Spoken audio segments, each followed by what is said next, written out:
Hi friends, welcome to my channel. మా మేనత్త వాళ్ళ ఇంటికాడనైతే కంఠమహేశ్వర స్వామి విగ్రహ ప్రతిష్టన అయితే చేస్తుర్రు.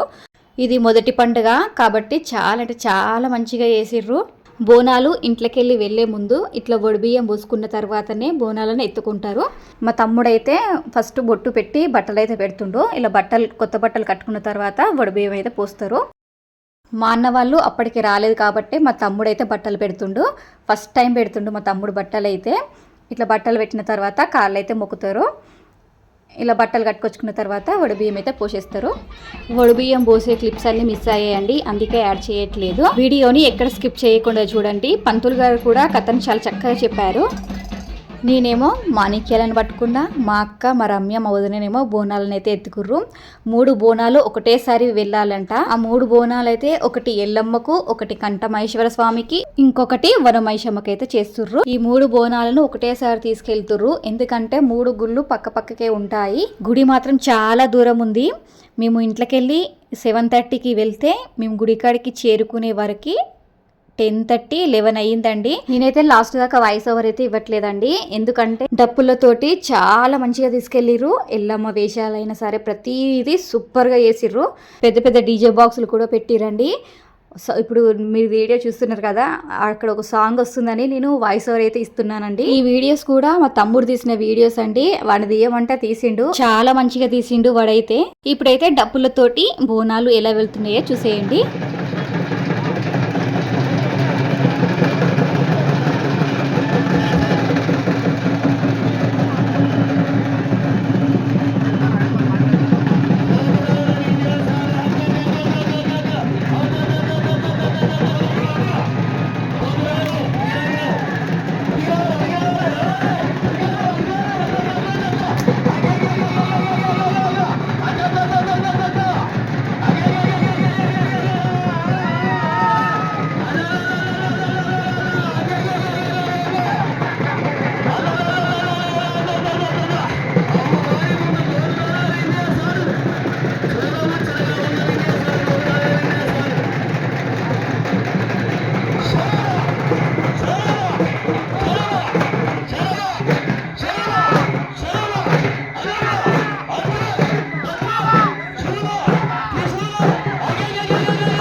ఇక్కడ వీళ్ళందరేమో డ్యాన్సులు చేస్తూ ఉన్నారు. బోనాలు ఎత్తుకున్న వాళ్ళకి మాత్రం సుక్కలు కనిపిస్తున్నాయి, వాళ్ళ కాళ్ళు గుంజుతున్నాయి. మాడని వస్తుందట, మాణిక్యాలు పట్టుకున్న మాకే చేతులు నొస్తున్నాయి, కాళ్ళు గుంజుతున్నాయి. అసలు బోనం ఎత్తుకున్న వాళ్ళు ఎట్లుండాలి. మేము ఇక్కడ హాయ్ అయితే చెప్తున్నాం, ఆ మధ్యలో ఉన్నాం మేమైతే. ఈ గుడి ఎంట్రీ అండి ఇప్పుడు చూసేదైతే. గుడి మాత్రం చాలా అంటే చాలా బాగా కట్టారు, చాలా మంచిగా ఉంది గుడి.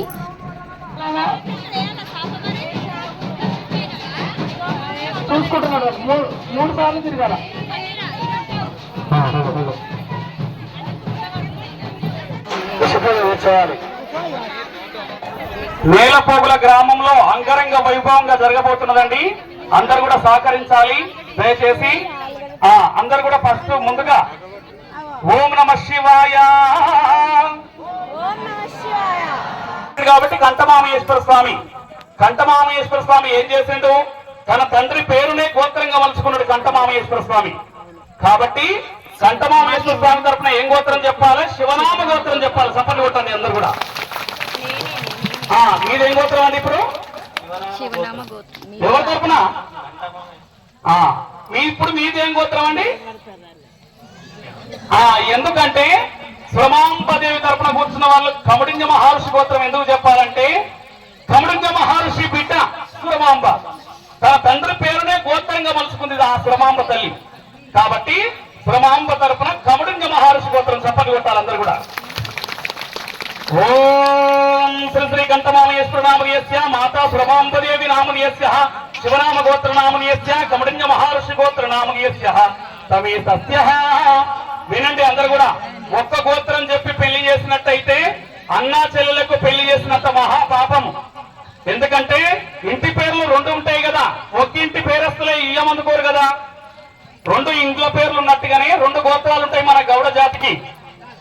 మన ఇళ్లలో ఈ దేవుని పెళ్లి ఈ విధంగానే చెప్పాలి.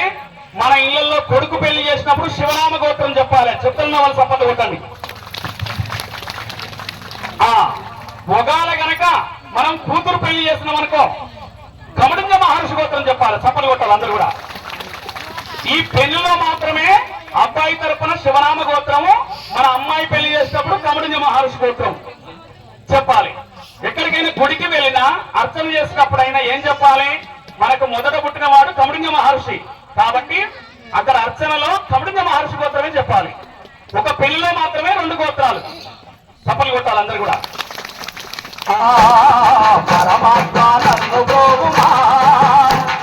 పరమేశ్వర పాలించవా రావయ్యా ఓ దేవా, పరమాత్మ నన్ను బ్రోగుమా, మా పరమేశ్వర పాలించవా, పరమాత్మ నన్ను బ్రోగుమా, పరమేశ్వర పాలించవా.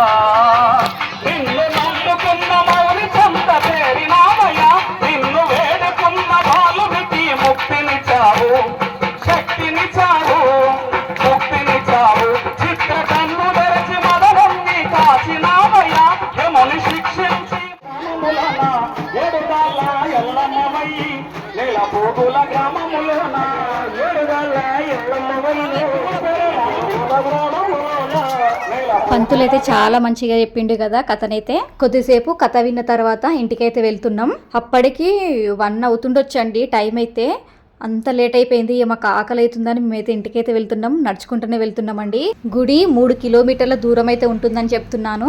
చాలా చాలా దూరం ఉంది. వచ్చేటప్పుడు బోనాలతోటి మంచిగానే వచ్చామండి, పోయేటప్పుడు మాత్రం సుక్కలు కనిపిస్తున్నాయి. ఈ కథ చెప్పుడైతే మబ్బుల 5:30 వరకు చెప్పారండి. మా అక్క వాళ్ళు అయితే 5:30కి వచ్చారు ఇంటికైతే. మీకు ఈ పండుగ నచ్చినట్లయితే ఒక లైక్ చేయండి. అలాగే మన ఛానల్ కొత్తగా చూస్తున్న వాళ్ళైతే సబ్స్క్రైబ్ చేసుకోండి అబ్బా. Thank you for watching this video.